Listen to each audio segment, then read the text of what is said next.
everything about what people do is a game. That's just part of being human, apparently. Because pride does that, and pride is just the basis of want that turns everything into a game, winner or loser. So the future needs to be with a lot less pride, because the end result is that we can't be winners and we can't be losers. We have to be human instead. Otherwise, there are terrorists and traitors and all manner of things that are tragic to human life and the world and earth and everything. So we have to figure out how not to be playing games with their lives. And of course, people play games because they're bored. They want more excitement in their life. And they get more excitement by trying to escape it, or trying to influence it, or trying to manipulate others, or lying or cheating, or whatever it is that they do to make their life what they think is more interesting. And of course, the consequence of that is that life isn't really more interesting. It just is more complicated. And of course, people believe that complication is a form of freedom, I guess. I don't know why. But the end result is that truth survives and lies do not. So we have to understand what is true, and we are much better off if we're not trying to make somebody else a loser. Because the end result is that losers eventually try to find some sort of revenge, and revenge, of course, tears apart society, and gossip tears apart relationships, and ridicule tears apart harmony, and all the things that pride and the disrespect of pride itself is tears into life and creates tragic things. So and of course that comes in with children as well. Children are proud of their parents, or at times they're not proud of their parents, and so on. Parents are proud of their child, and they're not proud of their child. And people judge each other because of pride. And when you judge someone, you create a list of measurements, and measurements are what cause us to make decisions about other people that we are not allowed to make. We are not allowed to decide that this person or that person is worth more, even if physically they are. To some degree, I can do more than you, you can do more less than me, or whatever it is that you decide. It doesn't really matter, because what matters is whether or not we can survive in peace and harmony together. What is happiness is not defined by who is so smart, or who is so stupid, or who is beautiful, or who is not. It doesn't have anything to do with that. Happiness is a form of acceptance, a reality of, I appreciate the life that I have. It is precious to me, things like that. And you can't get that out of judging somebody. So we need to qualify what is a value, or what is a happiness, as opposed to what is pride. And like I say, pride is simply the game that people play so that they can say, look at me, or listen to me, or I'm the superior one, or I can play God, or whatever it is that their particular purpose in life is. So it is a purpose. Pride is a purpose. It's an intent to make yourself better than someone else. And that, of course, means that you're trying intentionally to make someone else less than you are, or less than somebody else is. And of course that has consequences, and humanity falters because of it. So and then of course there's romance, and the sexuality of human beings to each other, and so on. And people lie, and people cheat, and people terrorize each other with that, manipulating, and on it goes, because it's the best game around.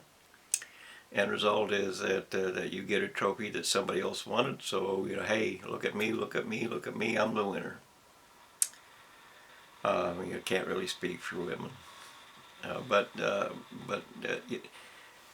Uh, the common purpose of men and sex is to get the chemical release that is part of a releasing sperm. If you have a vasectomy, of course, you don't get that, which means you end up not wanting sex, and the women in your life that are, part of your sexual partners fail too, because you don't want it, they don't want it, they don't want what you have to offer. I assume that there's some kind of chemical release consistent with your chemical release. I don't know, and I don't care. Well, I do care. But anyway, romance should be that I am free with you. There are 4 basic things that determine a sexual encounter with men to women, and that is security. You have to trust someone. You have to trust them. If you don't trust them, or if you find that you can't trust them, you need to get out. It won't work. Get out.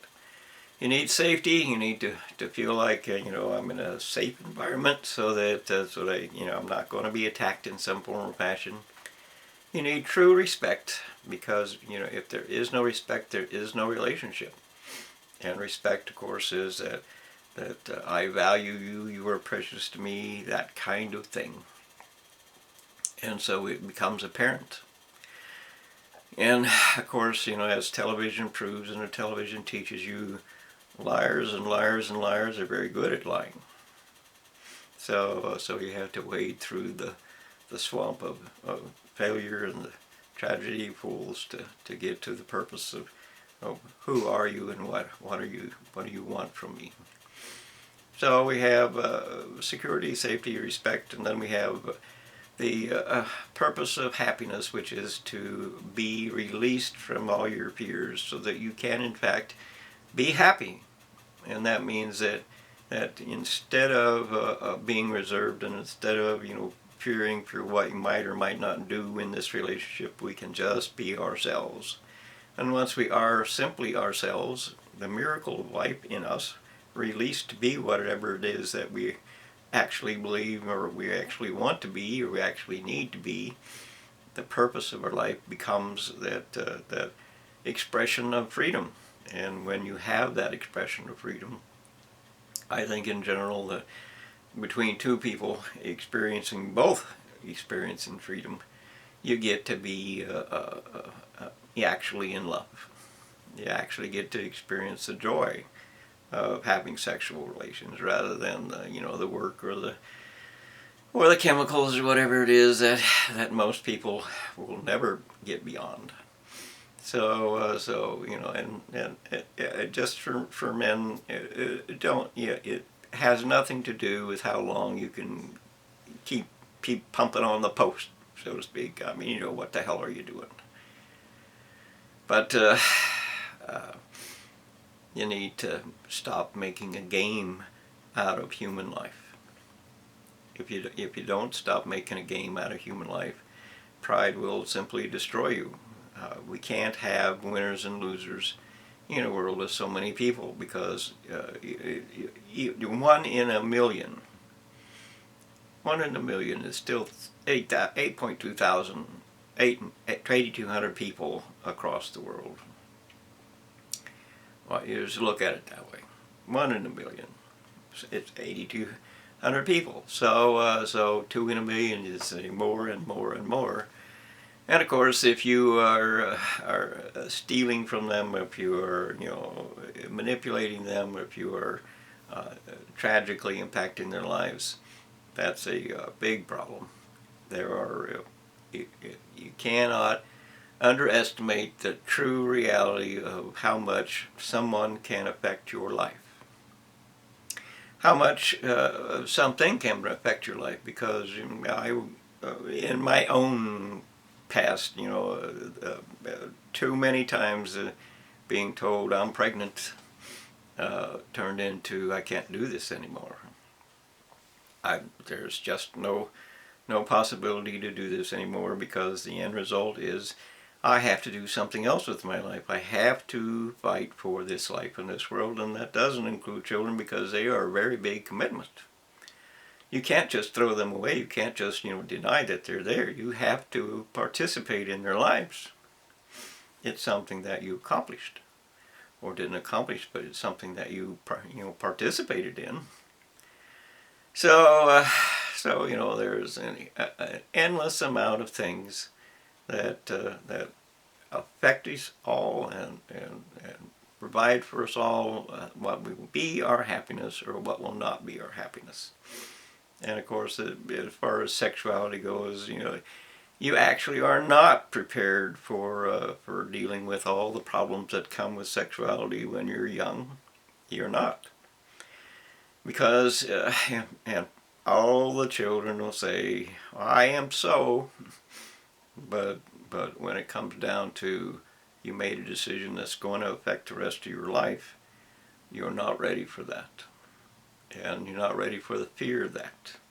You're not ready for the anxiety of that, or whatever it is. You can't run away from your problems either. 10,000 things. Just 10,000 things. So, I have no real idea of why on earth people think they're gay. I have no idea why they think they can be transgender, but you have to understand that pride is what people do when they're trying to escape. And of course, as far as the medical community is trying to carve up individual lives for that purpose, they're just gaining money, and just shitting on you. Stop doing that. But anyway, the point of this conversation is, or this documentary, or whatever you want to call it, is that we have to accept the fact that life is not a game. We have to understand the fact that discipline and order means that we cannot use pride to decide who is a winner and loser. We cannot use judgment to decide who loses and what revenge and all that stuff will be. Or you don't want to be a hero to someone else, because they will just end up thinking that you're not a hero and want you to die, or whatever it is that they want to do. Don't do that either. We have to accept who we are. You have to be who you are. You can't be somebody else. And of course, the end result of pride is that pride will not admit to being someone that a person that they don't want to be. In other words, there are people out there that say, I am not, but yes you are. And that's what truth reveals about you. So, and of course they hide that with lies. But you can't actually lie to yourself.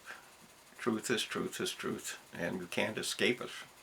It doesn't matter what you do, you cannot escape the truth of who you are. So you have to accept the fact that you are who you are, or time allows you to change who you are. And change, of course, requires that you make change. That's what change is. You make change. And of course, our entire world needs to be changed. Our world needs to be changed, and that means that your deepest, darkest secret or whatever is not going to help you. It's not going to help you. It's not going to protect the world. You can't go off to the desert or wherever it is you think you're going to stay away from the things that other people do. It's not going to work. Fusion in particular is igniting the world into a sun. It will certainly incinerate you. So you need to redefine your life, and that means that religion has to redefine itself too, because you can't just claim that they are not equal to us, and those are not equal to us, and so on and so on. You have to accept the fact that we are who we are.